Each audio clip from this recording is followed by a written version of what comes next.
backwards and forwards, a stiff book spine, in the only right way with a new one.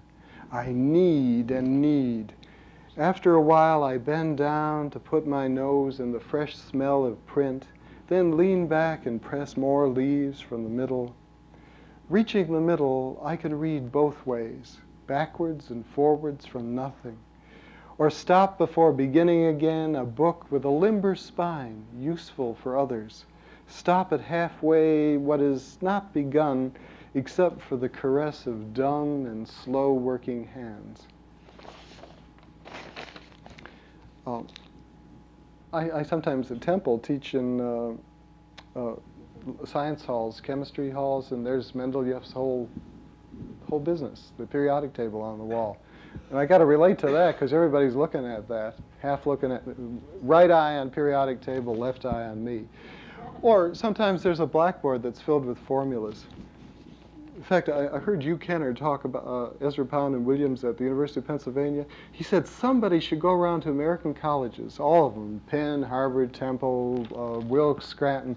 At the end of the day, before they erase the blackboards, that's where the real education's going.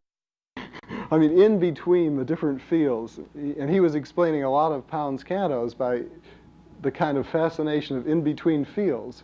You see a little bit of what's left over from the American history lecture and then some formulas.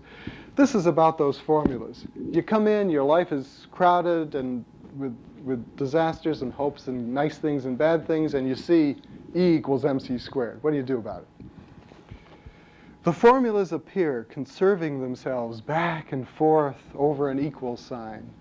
Any blackboard, the address of heaven. We call them down to earth, hand them the apples of example, our miles, our years, yet back and forth in a pure grace like Gaston and Alphonse, sowing themselves before the doors of life, they stay. God is one, but in hiding. All men are mortal, but it feels unique. And okay, a couple more. This is silence in the classroom. I'm an advisor at Temple, and among the students I advised was the child of somebody whom, not that I'd advised before, but that I knew, somebody who was a contemporary that I was in college with. Here's the next generation coming, you know, that kind of thing. That experience, also the experience of sometimes sitting in class and just not wanting to talk anymore, because, I mean, not that I'm not believing in what I'm saying, it's just that I just, the silence is a little richer. So you just sort of stop. You're saying, Keats is great! And then you kind of sit there and just stop for a little while, explaining. Or Franz Werfel in a novel once said that this happens on trains too. And what happens is there'll be a train, say between Philadelphia and New York, Boswash train, you know, packed, Christmas, everybody talking, and then there'll be a moment of silence somewhere outside of Princeton Junction, anywhere it could happen. That moment of silence is when he said the angel passes over the train.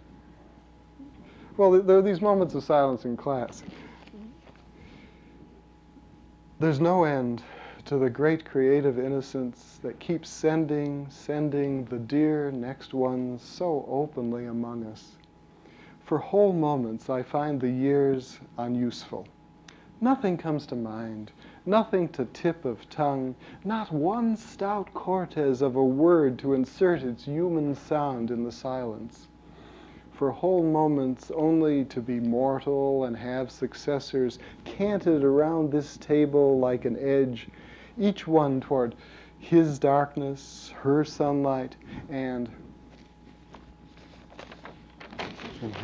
ends with 3 dots. I was up at Lafayette College. They had the Rethke Festival there, and it's a college set on a hill. It's way up there. I mean, you climb. I climbed up. I didn't go up the road. I thought the best way to do it was like you go up to the Alhambra in Spain or up the Parthenon, just directly up the rocks.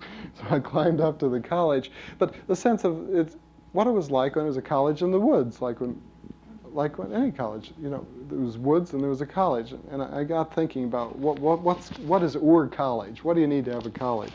This is what I came out with, stealing from Pascal in his Pensées.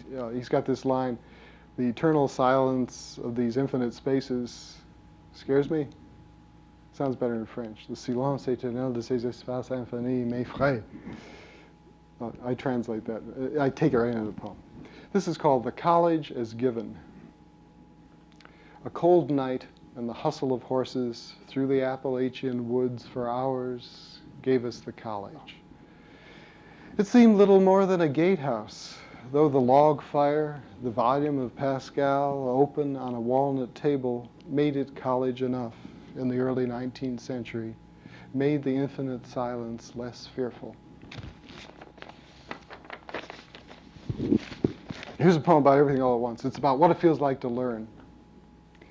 All that is known waits to be lifted like a wheelbarrow up against a curb, pulled back and pressed against and up at once in a kind of arduous finessing.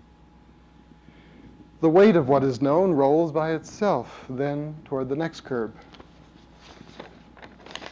And finally, a poem about a squid, but it's about a state of mind. It's called Into the Background. What a courage it takes to recede eyelessly into the future. From a water footing, too, with trailers waving such inks as, according to your kind, you have to squirt. Hello, brother squid, goodbye. Long live your muscle. Thanks.